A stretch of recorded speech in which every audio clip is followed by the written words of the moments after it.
To a new blog. আজকে আমরা Phuket hotel থেকে চেক আউট করলাম। চেক আউট করে আমরা এই মুহূর্তে দাঁড়িয়ে আছি কিন্তু ফুকেট ইন্টারন্যাশনাল এয়ারপোর্ট। হোটেল থেকে ফুকেট এয়ারপোর্ট অবধি গ্র্যাবে মানে যেটা হচ্ছে রেডিও ক্যাব অ্যাপসটা এখানকার চলে, সেই গ্র্যাবে কিন্তু দেখাচ্ছিল 917 বাট। আর আমি লোকাল ট্যাক্সিকে জিজ্ঞেস করলাম, তারা চাইছে 1500 বাট। তো দেন আমি গুগলে কিছু সার্চ করলাম, সার্চ করে তারপরে আমরা হাঁটতে হাঁটতে চলে গেলাম সোজা কিন্তু পাটং যে বিচ তার পাশে। পাটং বিচের ওখান থেকে কিন্তু অনেকগুলো পরপর বাস ছাড়ে হাফ অ্যান আওয়ার অন্তর অন্তর। সেখান থেকে কিন্তু একটা এসি বাসে উঠে গেলাম, একদম কমফোর্টেবল জার্নি, 1 আওয়ার 20 মিনিটসের মতো লাগলো। সোজা চলে এলো কিন্তু ফুকেট ইন্টারন্যাশনাল এয়ারপোর্টে। এই বাঁ দিকটা হচ্ছে ডোমেস্টিক এন্ট্রি, ডান দিকটা হচ্ছে ইন্টারন্যাশনাল এন্ট্রি। আর সেখানে কিন্তু আমাদের পার হেড করলো মাত্র 100 ভাট, টোটাল 300 ভাটে আমরা চলে এলাম। তো এখন আমরা গেট নাম্বার 84-এ দাঁড়িয়ে আছি। ডোমেস্টিক চেক ইন হয়ে গেছে, আমাদের সিকিউরিটি চেক হয়ে গেছে, সব কিছুই হয়ে গেছে।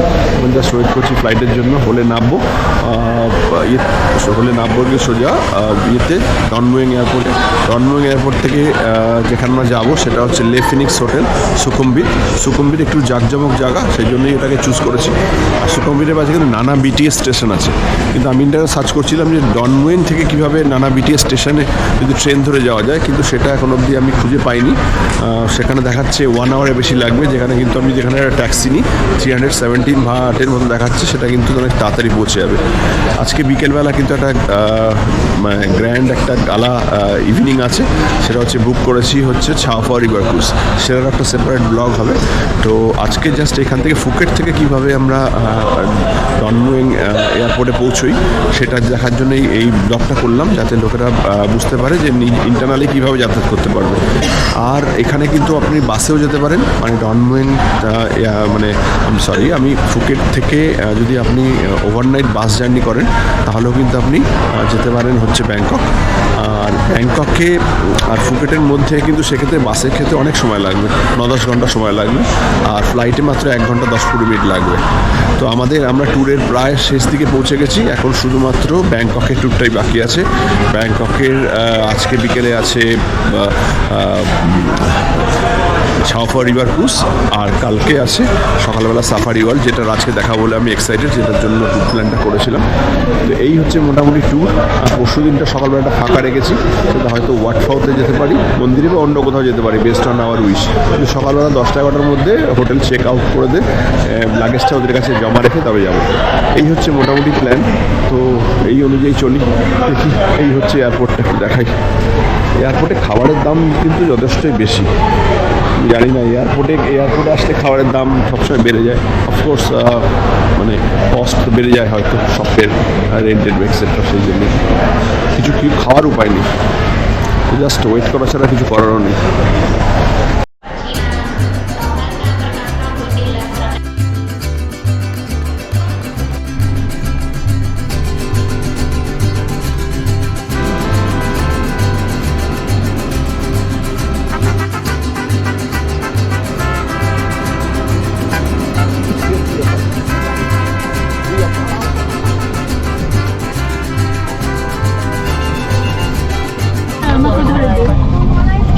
আমরা প্লেনে উঠে পড়েছি, কিছুক্ষণের মধ্যে মোটামুটি প্লেনটা ছাড়লে 1 ঘন্টা 20 মিনিটের মধ্যে পৌঁছে যাবো Bangkok.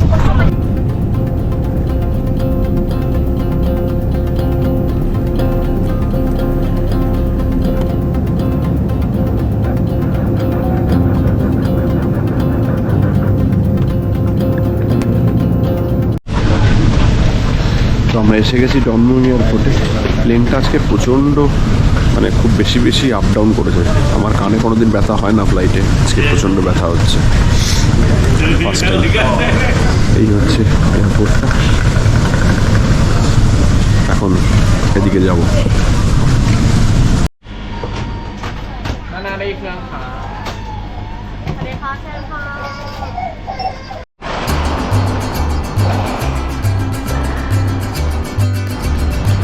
Hello, we want to go to Nana BTS station. On direct you have to change Highland Line. You go to Bangsu first, in the Shane Blue Line to Sukhumvit, in the Shane Green Line to Nana. এখানেও মালয়েশিয়ার মতো system. এখান থেকে আমাদের বললো যে red লাইনে প্রথমে যেতে বাংশু বাংশু স্টেশন থেকে আবার ব্লু লাইনের ট্রেন ধরে সুকুমবিট, তারপরে স্টেশন নানা, সেখানে যেতে হবে। আমরা বললো পার হেড বাংশু স্টেশন অবধি 20 বাট পার হেড। বিদেশে আসলে লোকাল ট্রান্সপোর্ট কিন্তু সম্বন্ধে ট্রেনে চড়া ব্যাপারে কমফোর্টেবল হওয়াটা প্রচণ্ড জরুরি। নাহলে কিন্তু পুরোপুরি শুধুমাত্র রেডিও ক্যাবের উপর ডিপেন্ড করতে হবে এবং তারা যখন তখন যা তার প্রাইস চাইতে পারে। 3টে ফ্লোর উঠে গেলাম এই নিয়ে। তারপরে এবার প্ল্যাটফর্ম ডান দিক না বাঁ দিক বোঝা তো মুশকিল।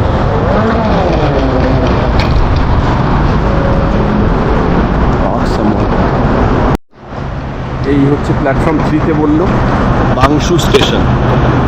এদিকে একটা ছিল প্ল্যাটফর্ম 4, এদিকে ছিল প্ল্যাটফর্ম 3। তো একজন পুলিশকে জিজ্ঞেস করতে বোঝাতে পারলাম, ইংরেজি কেউ বোঝে না, যে বাংশু স্টেশন। এখানে উঠছি এখন আমরা ট্রেনের জন্য। দেশেই থাকি বা বিদেশেই থাকি, হাতে মানে কয়েকবার প্রচুর পকেট মারি হওয়ার পরে বুঝেছি যে মানি ব্যাগ আর মোবাইল হাতে থাকাই ভালো। এই হচ্ছে ডনওয়েল স্টেশন। এই জায়গাটায় দু জায়গায় প্ল্যাটফর্মে ওঠার, এই জায়গা থেকে নামার জায়গা আর এই জায়গা থেকে ওঠার জায়গা মেট্রো এই ইয়েতে দরজার সামনে ট্রেনের, এটা ডিফাইন করা আছে যাতে বেরোনোর ওঠার সময় ধাক্কি না হয়। নেমেই যেখানেই যাচ্ছি সেখানে প্রথমে ট্রেনে চড়ছি যাতে সে জায়গাটা ট্রেনে কমফোর্টেবল হয়ে যায়। তারপরে নেমেই এই হচ্ছে এয়ারপোর্টটা দেখা যাচ্ছে না, টপ মানে 4th বা 5th ফ্লোরে বোধ হয় এই প্ল্যাটফর্মটা। তো এখান থেকে প্রতিদিনই যে হোটেলে যদি আমরা ট্রেনে যেতে পারি ঠিকঠাকভাবে তাহলে পুরো কমফোর্টেবল হয়ে যাবে যাওয়ার পরে।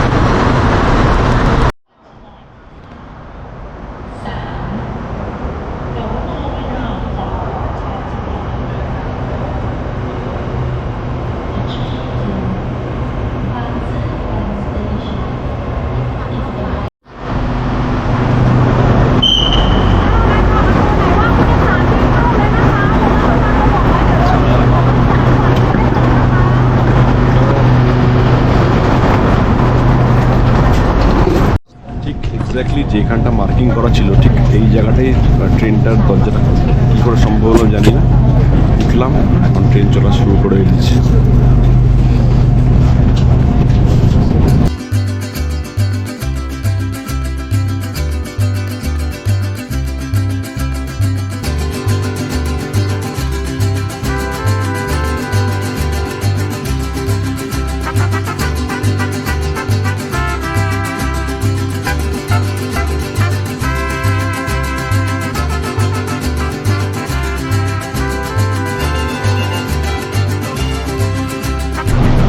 আছে ব্লু লাইন এমআরটি। বাংশু স্টেশনটা হচ্ছে মালয়েশিয়ার কেএল সেন্ট্রালের মতো একটা সেন্ট্রাল স্টেশন, যেখানে ডিফারেন্ট কালার কোডের লাইনগুলো এসে জড়ো হয়, মানে গোটা শহরটা কানেক্টেড একে অপরের সাথে। তো এই হয়তো এই জাংশন রেড লাইনটা হয়তো এক কোম্পানির, ব্লু লাইনটা আর এক কোম্পানির, গ্রিন লাইনটা আর এক কোম্পানির। ওটা দেখে ছবিটা দেখে বুঝতে হবে কোথা থেকে নামতে হবে, কোথায় কানেক্ট করতে হবে। মোরলেস একটা দুটো এরকম সেন্ট্রাল কানেক্টেড স্টেশন থাকে মালয়েশিয়াতে, কেএল সেন্ট্রাল, এখানে বাংশু। এখান থেকে নেমে আপনাকে আবার ফিরতি অন্য ট্রেন ধরতে হবে। অনেকটা আমাদের ওই শিয়ালদা মানে এরকম হাওড়া যদি বলা যায়, এরকম কিছু এরকম।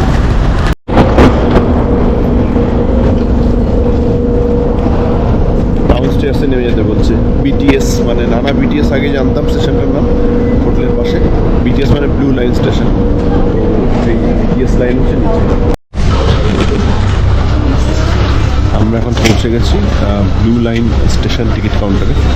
এখান থেকে টিকিটগুলো নেব, তারপরে স্টার্ট করব। এই ট্রেনের এই কানেকশন পয়েন্ট না বুঝলে প্যারিসেও দেখেছিলাম, মালয়েশিয়াতে দেখেছিলাম, এখানেও দেখলাম, মানে কিন্তু চলাফেরা করা খুব মুশকিল যদি না আপনি মানে প্রচুর টাকা দিয়ে ট্যাক্সিতে দিয়ে যেতে চান, সেটা তো ঠিক আছে। আদারওয়াইজ ইকোনমিকভাবে চলার জন্য ট্রেন লাইনটাকে মানে বুঝতেই হবে।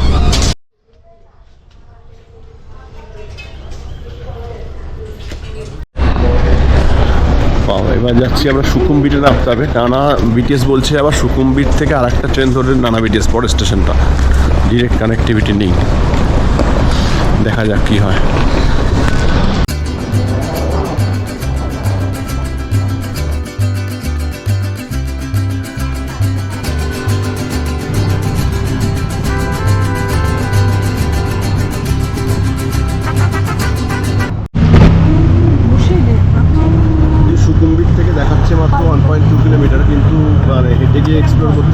দেরি হয়ে যাবে, বিকেলে আবার সাফারি ঘাটটা যাওয়া হবে না, তাহলে সেখানে একটা টুক দিলাম, 150 ঘাটে রফা হলো, বললো পৌঁছে দেবে শর্টকাট হয়ে যাবে। হেঁটে গেলে কিন্তু 1.2 দেখাচ্ছে গুগল ম্যাপে, এখন এক্সপ্লোর করার মতো অবস্থা নেই।